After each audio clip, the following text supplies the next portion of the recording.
Hello and welcome to another video by Haste Computer Repair. And today I'll be transforming this near decade-old Lenovo ThinkCentre M93p small form factor PC into a budget gaming and workstation desktop. Now this PC has an older 4th gen Intel CPU, specifically the i5-4570. 4 DIMM slots for DDR3 RAM up to 1600 MHz, and a few expansion options, the main being the PCIe 3.0 slot. So it's important to choose the applicable upgrades. First up is a i7-4770 CPU at 4 cores and 8 threads. Next up is a MSI GTX 1650 graphics card with 4 GB of GDDR5 memory, and this is the low profile version that will fit inside the small form factor PC case. And then we have 16 GB of DDR3 1600 MHz RAM running in dual channel. I could install 32 GB, but we're going to start with 16 and just see how it goes. And then we have a Patriot P210 2.5-inch solid state drive with 512 GB in capacity. So let's get started with the installs. First up, let's remove this plastic CPU shroud. Now taking a Phillips head screwdriver, we can loosen up the screws on these 4 points and remove the CPU cooler. That thermal paste is looking pretty dry, so let's get that i5 CPU out of the socket.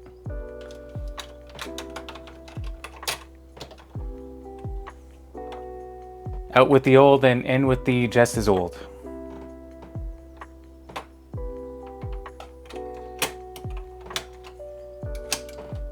Let's give this CPU cooler a bit of a clean.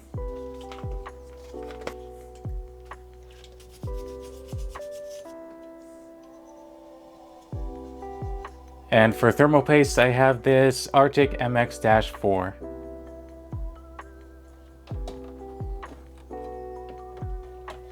Now let's open up this hard drive cage and get to the RAM install.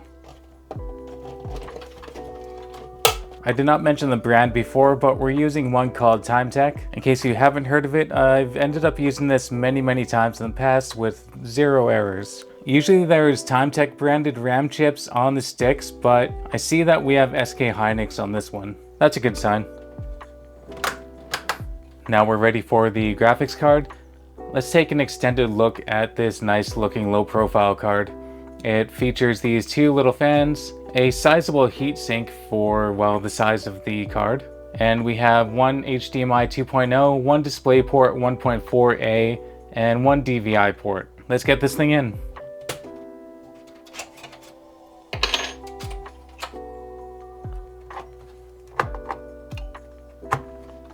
That's looking pretty good. Now we can get the 2.5-inch solid state drive installed.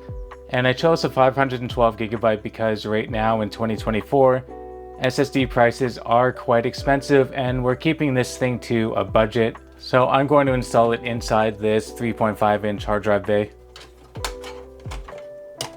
I've said it before in other videos, but I'll say it again. In this one, we do have the option, if we want to install extra hard drives or extra SSDs, we can always take the optical drive out and use the connectors from that. We can also use this SATA Y power splitter to add an extra hard drive or SSD. But because we're on a budget, we're just going to stick with this one and see how it goes. If the person buying this PC wants another SSD or an upgrade, we can always just approach that when we get there. I should note that we do have one small air intake fan there, which should help with blowing some cool air directly towards the graphics card. Otherwise, we're all good to go. Let's get this thing closed up. And if you're looking at this mess of cables, well, fear not, you can no longer see them now. And with about 15 minutes of work, we have this nice low profile gaming PC. Unbeknownst to the naked eye of a bystander, this looks like a normal office PC, but we know what's inside. So I'm going to install Windows 10 Pro, and I really want to test video rendering on this machine, so I'll install DaVinci Resolve 19, and we'll do our usual gaming test. So I'll see you in just 1 second. Alright, so Windows 10 is now installed and all the drivers are updated. First, I'm going to test out a video render in DaVinci Resolve 19. Let's get some clips loaded up. So what I have loaded up is my usual 11 minutes of raw 1080p footage. Nothing else added to it. We're just going to see how long it takes for this to render. So let's get that ready. Let's see how long it takes. Definitely pushing the system here. We have the CPU running in the late 80s for percentage, memory only about 6.2 gigabytes, and the GPU around 34% right now. Alright, the render is complete and it took 7 minutes and 7 seconds to complete. It's honestly not that bad at all. In terms of productivity, if you're doing something like a YouTube channel like this, that is definitely manageable. So now we think we're ready to do some gaming tests. Let's move this over to my other workstation. Now we have the PC all set up in my second testing station, and I currently have The Last of Us Part 1 loaded up. You can see here that the temps are actually looking pretty good. And just in case you're wondering, can that 240 watt power supply handle this load? As you can see, the combined wattage consumed by the CPU and GPU alone are just over 100 watts. So right now the outside temperature is pretty reasonable. It's only 24 degrees Celsius. It is summertime and this hot workstation room does not have air conditioning. I'll make do with a couple fans though. All considering though, I'm pretty happy with these temps. I think we're ready to showcase the gaming performance on this PC.